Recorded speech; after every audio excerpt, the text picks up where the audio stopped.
Yo, Panther. Split. Kelly on the beat, boy.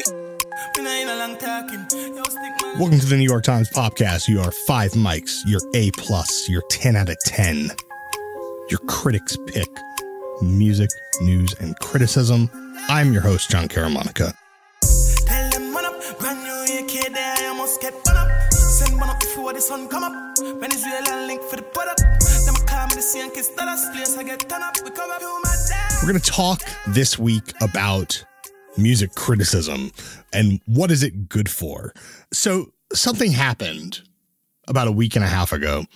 I was traveling to Las Vegas to review U2 at Sphere, which is the new immersive performance venue that opened up, and U2's concert, and they're having a residency there that was inaugurating the space. As I was traveling, I wasn't paying that much attention to Twitter. And when I came back over the weekend, Twitter was aflame with a conversation about music criticism and record reviews and the utility of them, and also the increasingly fraught economic environment for solid music journalism and music criticism. This is, of course, compounded by layoffs at a few websites and podcast companies and audio companies, etc.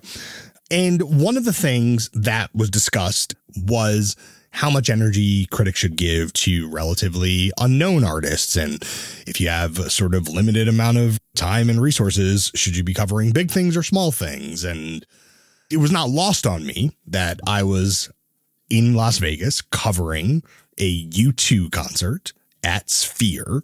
Not to say that there's not merit in that, but the pure amount of time that an event like that takes, and the labor of getting there and preparation and then attendance and staying up all night and so on and so forth got me thinking a little bit. So, for example, at the beginning of this episode, we were listening to Mad Dogs. That's a new single by Byron Messiah. I wrote about it in our playlist a few weeks ago. It's a good example of a song by an artist who is innovating in a genre. And I think that there's an opportunity to think wider and deeper about the types of things that are happening in dancehall right now. And Byron Messiah, obviously, it's nice to write 100 words or 200 words about the song, but I think it does feel like the tip of the iceberg. And that's just one recent example of something that I've written about or touched on, but I really feel like there's so much more to say.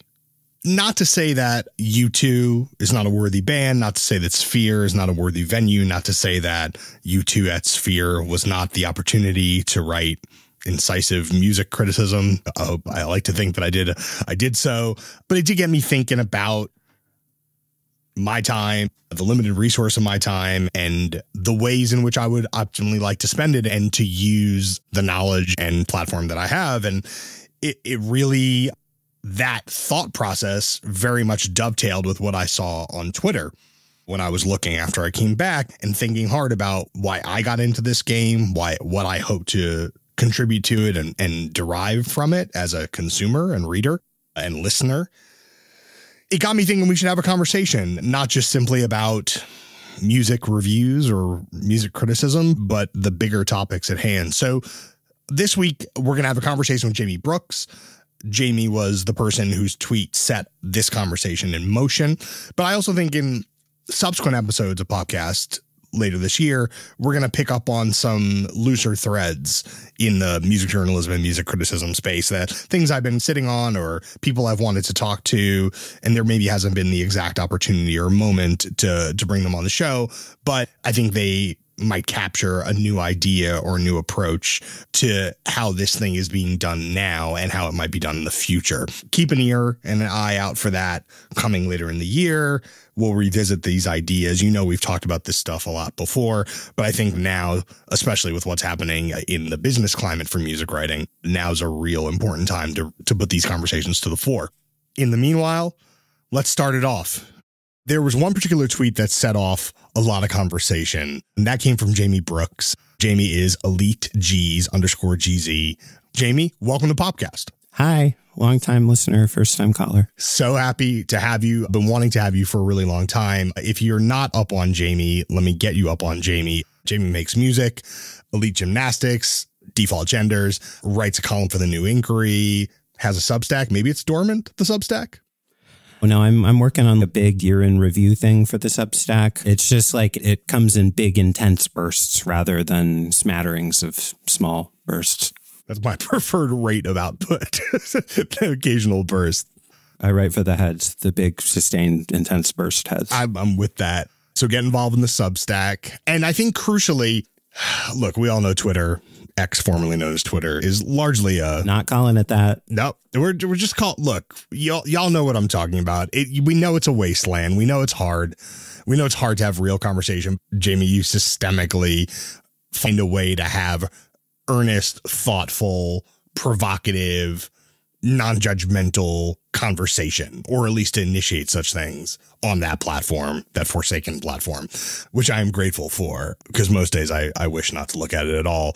Maybe let's just start quickly with what led you to share this notion about how music publications should cover music, frankly. One of my pet projects that I like to write about and think about with regard to the music industry is the extent to which things have changed since streaming took over as the dominant mode of consumption. We went from an industry that was about selling music directly to consumers to selling consumers access to music, which is like very different. And I'm of the opinion that like the base determines the superstructure. The underlying economic situation of the music business is going to affect like what things actually sound like. When there was a market for ringtones in the late aughts, like that affected the kind of music that was being made. So I like to think about how the way music is consumed now is going to affect what it actually sounds like. And the biggest thing since streaming took over is that people pay less for music now. I think recorded music has become intensely devalued. It's not worth as much as it was. Like I don't think to the average streaming subscriber an album is worth $10 anymore, and I don't think to the average streaming subscriber a song is worth $1 anymore. I think that people are used to paying less than that, and so there's a pervasive sense like in the market and in culture that like these things are just not worth as much as they used to be. And also, I mean, just on a pure dollar sense, if we're talking $10 album as a purchase, that is what it costs for 1 month of access at a major streaming service to, I don't want to say the entire library of recorded music, because we know that that's not true, but to a vast library of recorded music, but it is rented access. Yes, it's unbeatable value for money in the format it currently exists relative to what we had before. And I think that recordings being worth less makes me think about how a lot of the paid writing about music that goes on these days is fixated on evaluating recordings. I release stuff exclusively on Bandcamp, and in terms of the raw numbers like being sold, it's not a heck of a lot. And yet, like every time I come out, like there's usually some thoughtful, critical discussion of my music, which I'm grateful to see. But it makes me wonder, like, where's the party? Like there used to be like the record reviews, I feel like used to be like the top layer of something much deeper that included radio and alt weeklies and like all this infrastructure that has been really hollowed out over the last 20 years of media consolidation and like the techification of everything.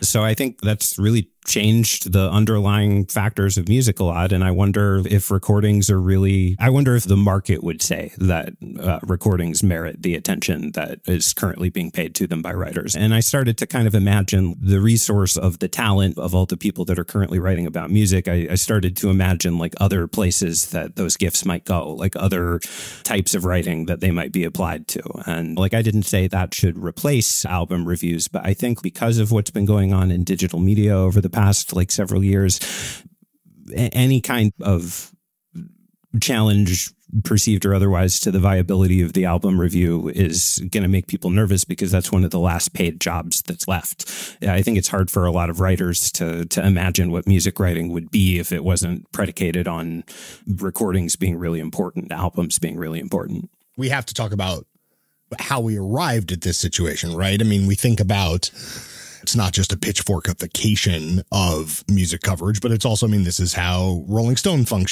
has functioned for many years and functioned from the 70s onwards. This is how Spin Magazine, The Village Voice, Entertainment Weekly kind of capsulization of reviews, like the notion that a smart person could take on an idea as encapsulated by an album in a condensed space became central to what people thought music criticism should be increasingly certainly throughout the 90s, 2000s, and into the internet era. That is a norm that I think is intensely tied in with how were music magazines funded. Like often they were funded by advertising, by record labels, putting out ads for albums that they also wanted to see reviewed in the editorial copy.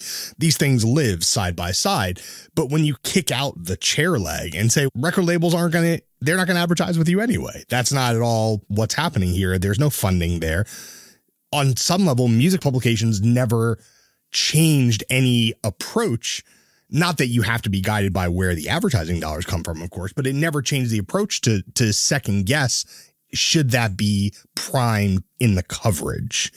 I feel like we still haven't had that conversation, which is why I was so fascinated by the discourse that got kicked off by what you were saying. Yeah, I think that there was a lot of insecurity that was provoked by that tweet, and that wasn't my intention. And like, I like a lot of contemporary working music writers. I read Pitchfork. Like, I don't read the other sites as much, but yeah, like I think that, like you mentioned Rolling Stone and Spin and like the publications we think about in terms of the imperial era of the album, the Rolling Stone 60s, Jan Wenner type era.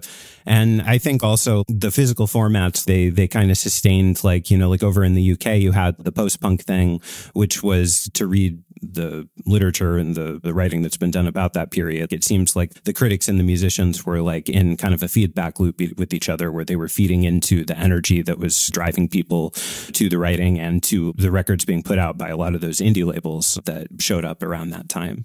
Who often would find, especially on the indie side, would find their kind of most intense cheerleading coming from writers of record reviews. You can't undervalue what a positive review, at least in that era, could do for a relatively lesser known artist in terms of visibility. Yeah, I'm a big skeptic of the idea these days, at least, that reviews really move the needle on exposing people to new music, especially smaller stuff. But I think it seems inarguable that back then, the print publications and the physical records being put out by those cartels of indie labels over there, that it really was like contributing. The writing about it, like the reviews and the critical enthusiasm for things really were like making a difference for that music and contributed to the fact that we all remember it, even though the actual amount of records being sold at that time is not a heck of a lot. Minuscule, relatively.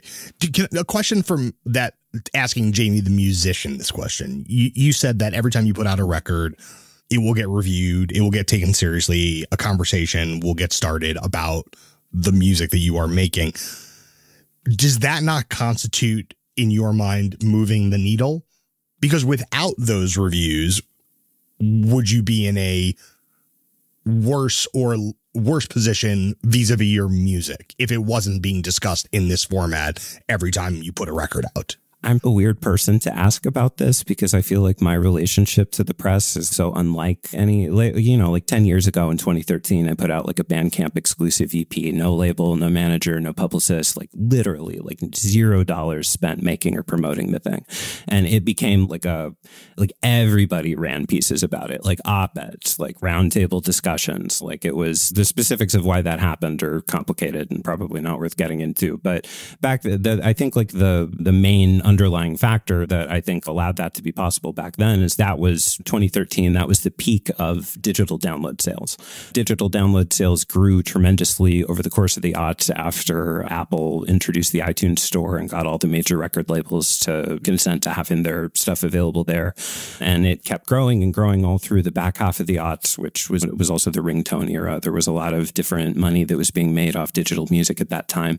And it peaked in like 2012, 2013. And so at that time, time, like it was sort of a weird moment where I think people like it seemed plausible that like a Bandcamp exclusive release could be important like in a broader way or warrant discussion like on that broader way.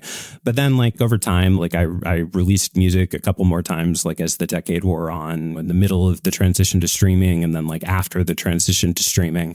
And my own personal experience is just that things radically changed as far as that market. I think Jamie, the artist, has had a really hard time with me considering all these things, trying to write about the economic stuff, the financial incentives, because I like albums. Like, you know, like I think like the part of the reason why this culture around albums and discussing them like continues to exist is because like artists really like recording. Like most artists that I've known in a variety of different genres and walks of life, like their favorite part of it is recording. And I think that a lot of artists also really like at least the idea that the work is going to be discussed and something's going to happen with people paying attention to it and trying to tease meaning out of it and letting it into their own lives. Like all that stuff is why artists do what they do. And I think it was for the past several years when there was a period of time where I was focusing more on music again. And during that time, it was really hard for me to consider like you used the image of the chair leg getting kicked out, for me to consider like, what does my relationship with music look like if the album stops being such a thing? Like if it's no longer taken for granted that the album is important, that like recordings are important. What if we have reached like a saturation point, or like if there is something deeply wrong with the mechanics, like deep in the machine that it's supposed to make albums matter in culture? If there's some kind of big problem here and there's going to be like a big change, like how am I going to deal with that? What's it going to feel like for me? How am I going to adjust or adapt?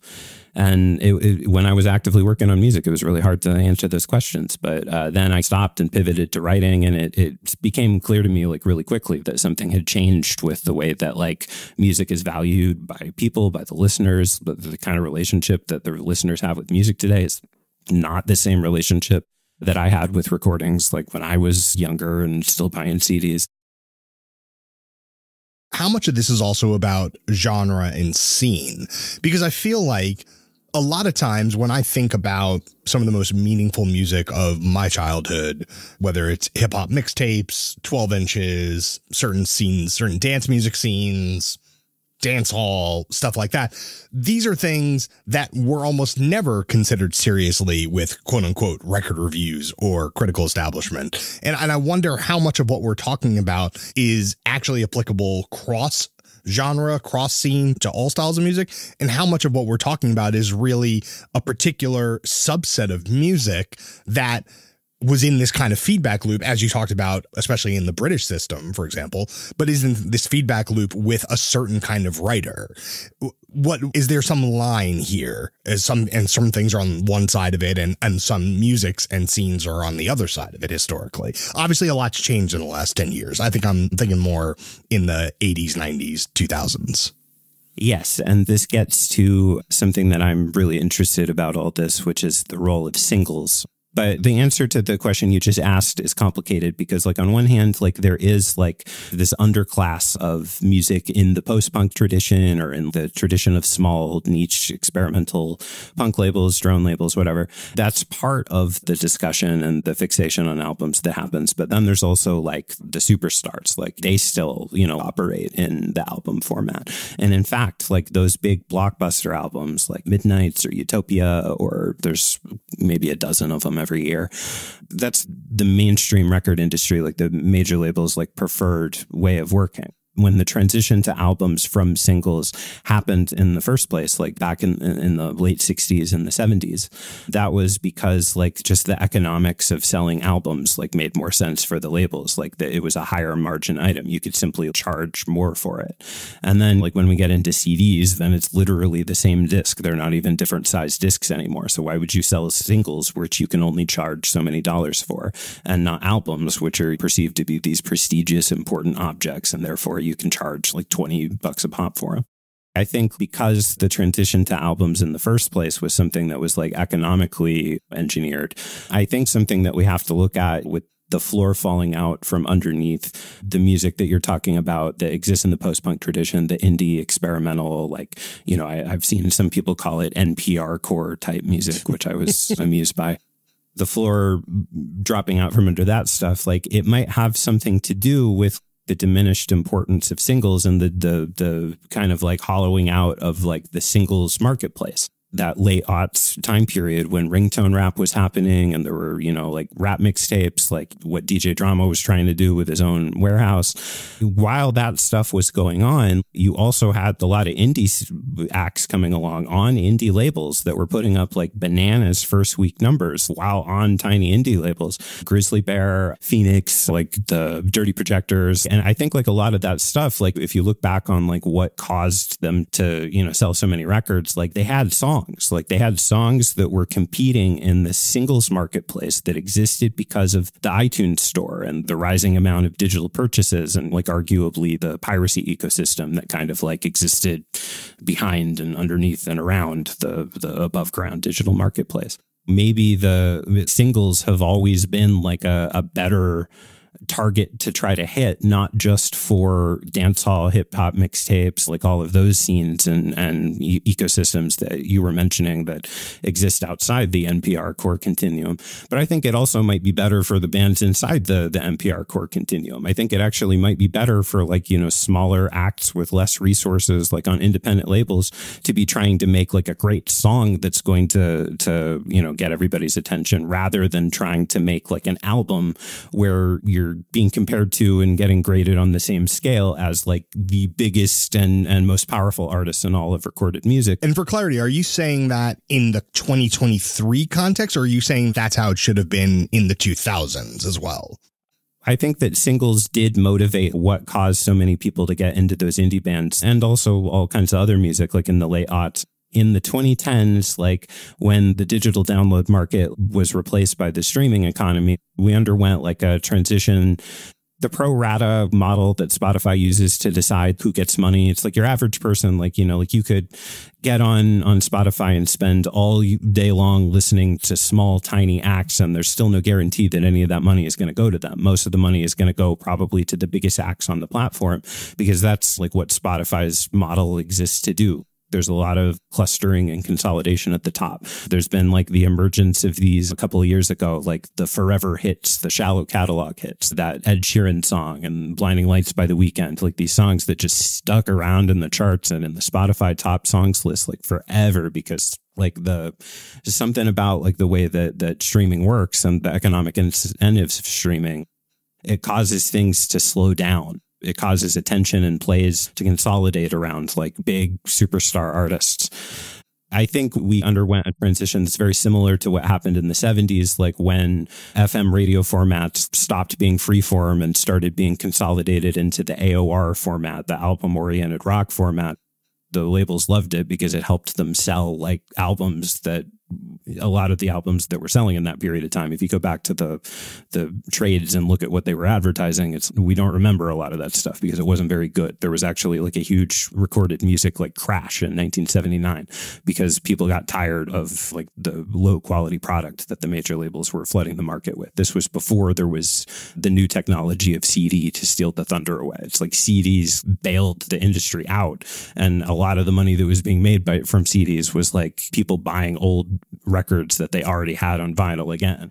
Yeah, and basically telling people if you like such and such artist and maybe you like two songs, actually those two songs are most likely they're worth $19.99, not $1 or $3. So just extracting false value for as long as possible. Yeah, it caused a crash then, and it caused another crash like in the early aughts, arguably. And so I think like the radio format, like everything streamlining and consolidating in the 70s, the AOR format is emblematic of that. I think it really put a lot of emphasis on albums and on big superstars. And I think in the last half of the 2010s, there's a really similar thing happening where everything got like really consolidated at the top because of the way streaming works. Taking your idea in the tweet seriously, right? And I want to think about it through a lens of something that I've thought about a lot over the course of the last 10 years, because I don't review nearly as many albums, qua album, as I did when I first started this job, which was 15 years ago. And partially that's just because on some level, my energies are pulled in other directions that aren't individual unit pieces of criticism. But also I think especially in the genres that I care most about, I feel like I began to see the album as less and less a statement of artistic intent and sometimes as a business necessity. You're a rapper, you're thriving through 3 singles, you have to put out an album on the back of that frankly, most people aren't going to listen to the full album. They're still listening to it for the singles, and especially in the streaming era where those are the songs that get continually playlisted over and over and over again. The rest of the album is just some long tail capture of ambient interest, but is not necessarily, doesn't always feel designed for maximum creative cohesion.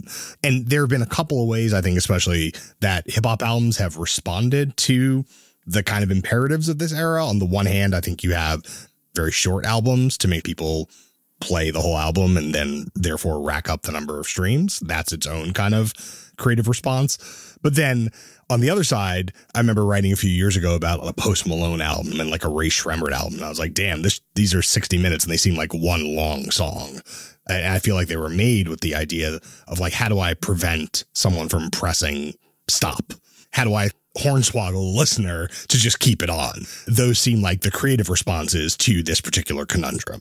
No artistic gesture is totally pure, but like those felt like artistic gestures driven by the specifics of the streaming marketplace. 100%. Like, I think like the streaming recommendation algorithms, like they tend to drive you, like if you go on there, like listening to like less well-known stuff, like it's going to suggest like the more well-known stuff, like it filters you in that direction. So I think like these albums are designed to capture that traffic and keep it locked down for as long as possible, like 60, 70, 80, 90 minutes. One of the subplots that I love on Popcast is like the acknowledgement of the influence of Drake. And I think Drake figured that out like really early on. And there's a lot of people that are making albums like Post Malone. Like I think it's these long kind of samey albums that they're not like annoying like pop music was in the radio era. Like in the radio era, pop songs had to be annoying because they were only going to get played like a certain amount of times or for a certain period of time before getting taken out of rotation. So they had to be front loaded to make the maximum first impression. And I think once the switch over to streaming happens in 2015, 2016, like almost immediately you see stuff start showing up on the charts that is like going in the opposite direction, that is trying to be something that is more laid back and moody and like emotionally ambiguous. So it can like serve as the backdrop for a variety of different situations. And like oftentimes like it's filled with lyrical Easter eggs that reveal themselves over the course of multiple listens because they want you listening to it multiple times. One of the reasons why Taylor Swift started streaming so well with the folklore era is because she wrote like denser, less annoying songs than she had been. And that ended up being perfect. The other big example in pop music is Ariana Grande, like where the Sweetener album, which had lots of Max Martin songs on it. That song Breathe In is probably one of the best things he's had his name on in the past like 7 or 8 years. But that's not the album that brought her into the next level up in the pop culture firmament. Thank You Next which was like a moodier, more lyrically focused album. Like, you know, on previous Ariana Grande records, like you couldn't understand anything she was saying. And on Thank You Next, like you were supposed to know what she was saying. The appeal of the song is predicated on the idea that you care like about who these ex-boyfriends are that she's naming off in the song. So I think like those are good examples of the effect that streaming had on the way that popular music sounds and the types of creative choices that artists are making to try to stay in that sweet spot of things that work on this platform. Around this time that we're talking about, really like the mid 2010s, moving into the late 2010s, and it feels heretical even to say it now. And I feel my good friend Liz Pelly is going to come out of my closet and stab me in the neck for saying this. But like I did have a moment where I was like, does it make more sense to not review individual albums, but to review playlists? And obviously acknowledging that they are corporately structured, that they are funded implicitly or explicitly by major labels, but to look at a playlist the same way you might look at what is a Z100 play in a given 24-hour period. What does it tell us about the state of hip hop, the state of country, the state of pop music, that the prioritized music in any given week or month is this assemblage with all of the kind of caveats that would go with that? There was a stretch of time where I thought hard about, is that a way to try to earnestly engage with what's happening in this moment, more so than saying, hey, so-and-so's fourth album, so-and-so's seventh album, so-and-so's third album, because that was beginning to feel futile. And I wonder, even now, I feel awkward even just mentioning that, but I wonder what you take of an idea like that. And thinking of, again, it's not exactly what you say in your tweet, which is about scene, which has the tactile component of human interaction, I presume, although plenty of scenes are internet native. We don't want to discount those scenes, but it is a way to think about how a sound is evolving and while keeping in mind the corporate interests that have invested in that particular evolution of the sound. Is that a valid direction for critical inquiry? I think what Jamie Brooks, would say is that's why you're here. I oftentimes I'm trying to think about when I'm writing, I'm thinking about what the reader would say, or I'm trying to consider like all the different people involved. But what I would say is that I think the playlist is deficient in a way that albums were not during the era where like people paid for music. Like that era is gone. We can't go back. So it's not that I'm arguing that one thing is better than another thing. Like it's that like, I think that like something broke like deep in the machinery of it all when we switched over from buying music to buying access to music. Like I think like the implications of this shift, not just in music, but in basically every cloud-based industry are going to like there has been much sowing and there will be like more reaping than perhaps many are expecting. So I think that reviewing playlists is not necessarily like a way forward, because I think something like the Spotify hyperpop playlist, like how long was that really going on? And like how much of that was really like anything? Like the people who got signed to majors like off of that playlist, like nothing happened with any of it. Like I'm personally of the opinion that like put some respect on Glaive's name. Jeez. How many records did Glaive sell? Like in all seriousness, like how many records? No, I understand, but to me the key thing about someone like Glaive is that by the time Glaive entered into that ecosystem, he already moved on aesthetically to a different place. Yeah, well, yeah, and that's maybe pointing at like the deficiency of what hyperpop is. Like, where's the party? Like, what is it really? What does it signify? Is it really a scene, or is it just like a target that, like, you know, somebody at Spotify painted on a wall and said, you know, throw some tomatoes at this, like maybe something will stick.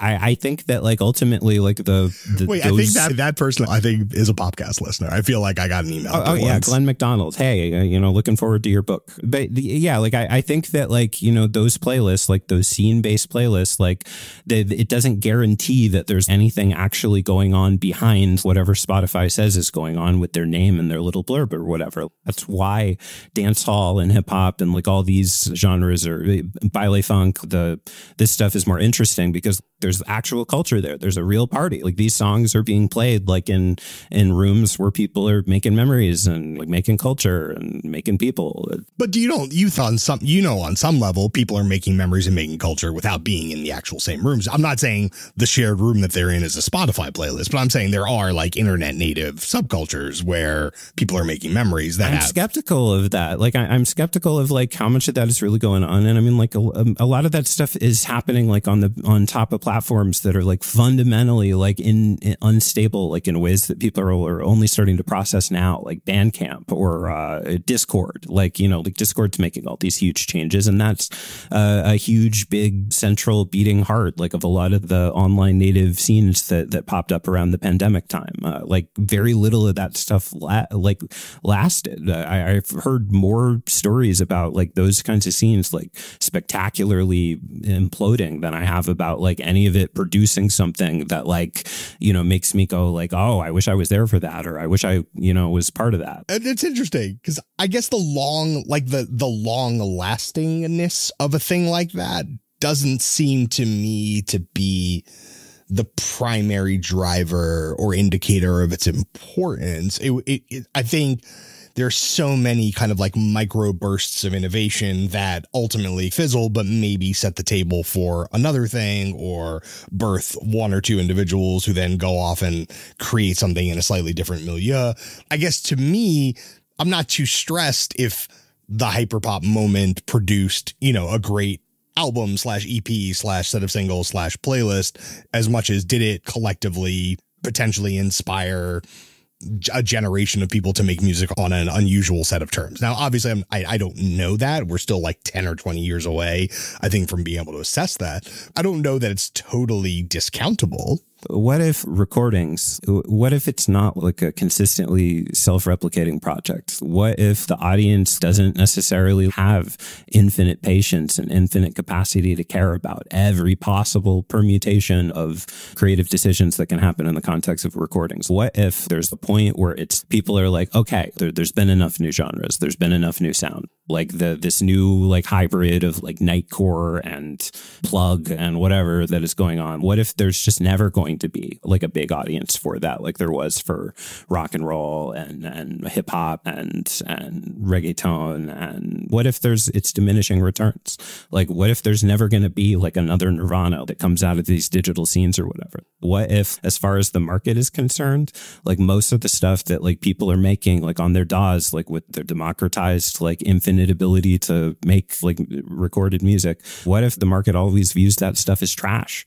Like, then the whole premise of these like little scene playlists that flame out and implode like very quickly is like kind of fraudulent. There's no party there. And are you saying that the impermanence is a kind of essential and necessary byproduct of the medium itself? Because again, the impermanence to me is not inherently problematic, but are you saying that impermanence and the diminished potential for that level of import is something that's a fundamental offshoot / byproduct of the fact that it exists only in a sort of streaming ecosystem? Yeah, I think the process of consuming music has changed so much, but the process of making it has changed also. Something that has changed a lot since 20 or 30 years ago is like a lot of people are making records by themselves, like literally by themselves, like in a dark room alone. And I feel like the implications of that are like not often thought about, because like those of us who care about music from whatever angle we're doing it, we all probably know people that spend a lot of time like alone in their rooms making stuff, like being producers, like, or being artists or whatever. And it's, I don't know that the market has ever really shown that like in the streaming era or like after a certain point in time that there's like an enormous amount of demand for that stuff, like for that type of expression. If you think about like the Bob Dylan in the early 60s, like, you know, like one of the first people that kind of breaks into the mainstream firmament with an album entirely or mostly of their own songs, like he's still alive. He's still touring. This hasn't been going on that long. The whole idea of the recording artist is somebody who sits in a room by themselves and like makes recordings of themselves, and the rest of us are supposed to see that like this type of expression is interesting and valuable and important by default. Like I don't know that like in the streaming era people are still seeing it that way. Like I think that like the question of scarcity, like, you know, especially like in a capitalist society that we all live in, where market forces are like shaping like every aspect of our living experience, whether we want it or not. Like we have to ask ourselves, does this stuff have value? Should we continue acting like this stuff has value? Should we continue to take this idea of the album with us into the future when so much of the machinery underneath it has changed or been hollowed out or rusted away? Going back to the kind of entry conversation about how to cover music in this particular moment, is the music criticism or music journalism that is best suited to cover this kind of music, which is to say potentially ephemeral, on unshaky ground, is the journalism / criticism meant to formalize it and strengthen it? Or is it also fundamentally an ephemeral task, or a task destined or doomed to ephemerality? It looks like it's vaporizing, like the amount of jobs that there are to be doing that kind of writing as a professional vocation seems to be going away. So I think the market has already answered that question. I don't know how much longer the market is going to justify like the amount of money that currently gets spent, like paying people to review albums, especially like albums like that are below a certain level of notoriety. One of my other like pet things that I like to follow is what happened with Mitski during the pandemic. Like, you know, Mitski's like your classic artist, independent label in the 2010s, like very critically acclaimed, like hard to imagine, like another like American independent artist that was like getting strong critical notices like all through her early career, like she was. And it didn't get her like over the moat. It didn't get her in front of the audience that now has a song of hers like on the Hot 100. Here's an artist who is like apparently capable of writing Hot 100 hits, like, you know, on an independent label, like an American independent label. And like the whole ecosystem, like around like these prestige, like NPR core albums, like all the noise that they were making, like didn't get it over the moat. People like recommending it to each other, person to person, like on TikTok, like during the pandemic and slightly before, that seems to be what got her in front of this audience that is now like actively buying her records, going to her shows, like listening to streaming her music. So it's like, I think that there's a lot of changes that have happened, like in terms of the lot of signs that the criticism as we know it, like is disappearing, like is corroding. For many years, whether me here at the Times or when I was freelancing previously, again, I think I used the term earlier, unit criticism. And to me, even like a live review is a unit criticism. An album review is, unit criticism. Even a single review to some degree. And often I felt like I was trying to jam, sometimes successfully, sometimes less, a more holistic way of thinking about that artist or that sound or that scene into the unit of criticism.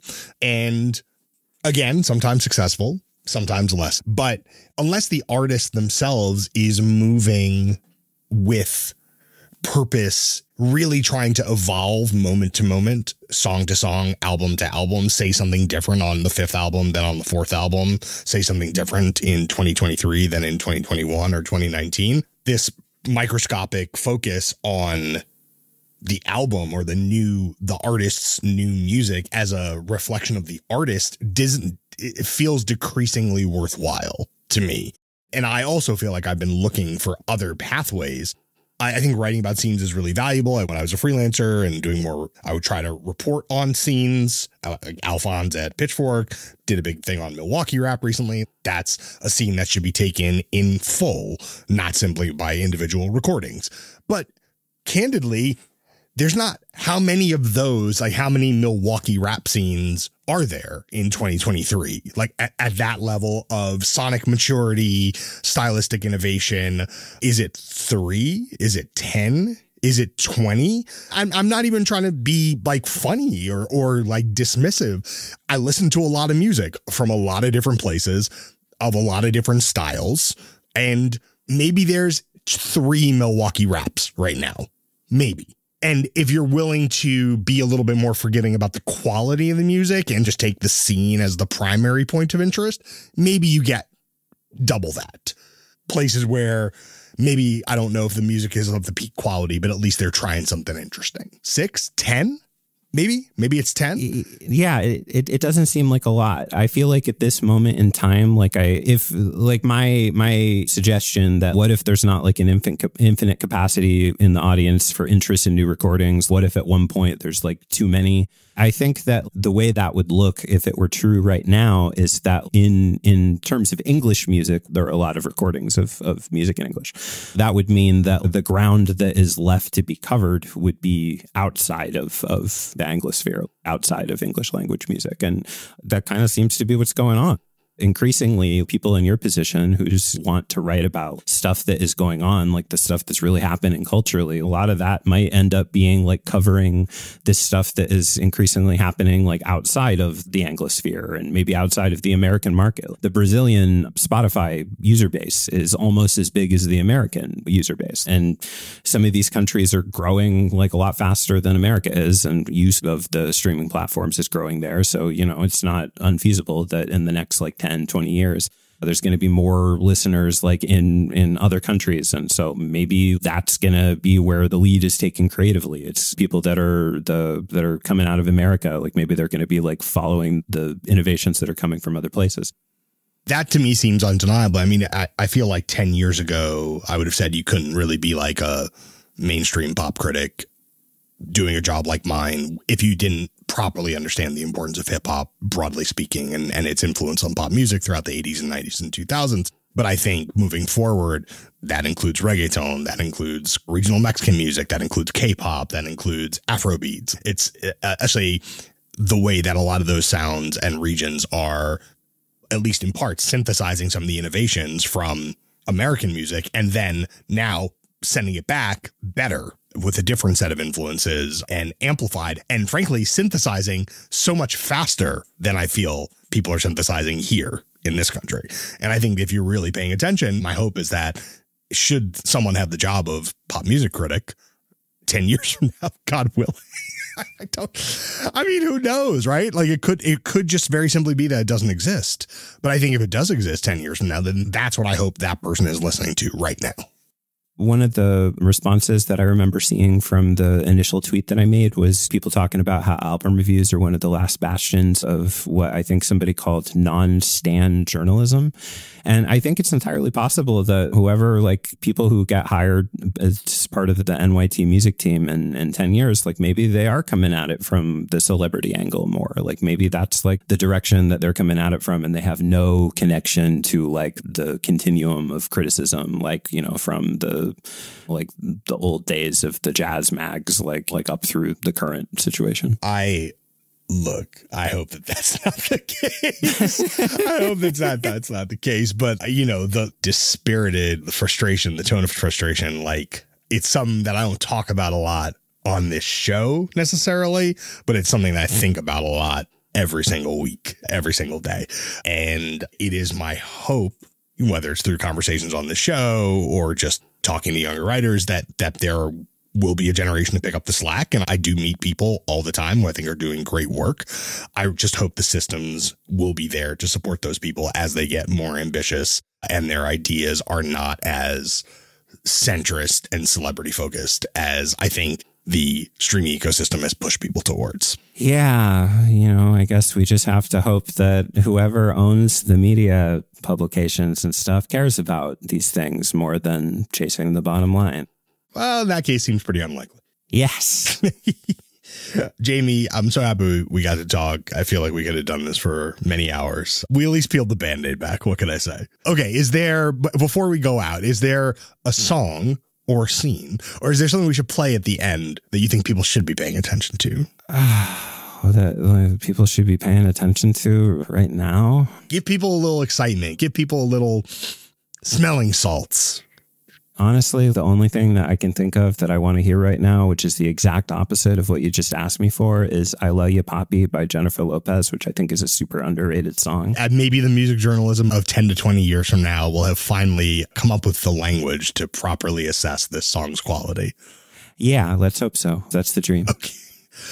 That's our show. Listen to every podcast ever at nytimes.com/popcast. Popcast Deluxe is on YouTube. It's at tinyurl.com/popcast deluxe. Email us, popcast@nytimes.com. Get in the Discord and the Facebook, tinyurl.com/popcast Discord /popcast Facebook. Subscribe to Popcast anywhere you get your audio content. That is Spotify, Apple, increasingly YouTube, and so on. We will be back next week. This is Jennifer Lopez. I Love You, Bobby. An underappreciated gem. Thank you, Jamie. Thanks. I put it down for a brother like you. Give it to you right in the car, that's you. We could first give you some of this, that's you. And you're all out loving that J-Love true. Hold up, I can get you now. Pull your trigger. Go and get your gun off on my time, my head.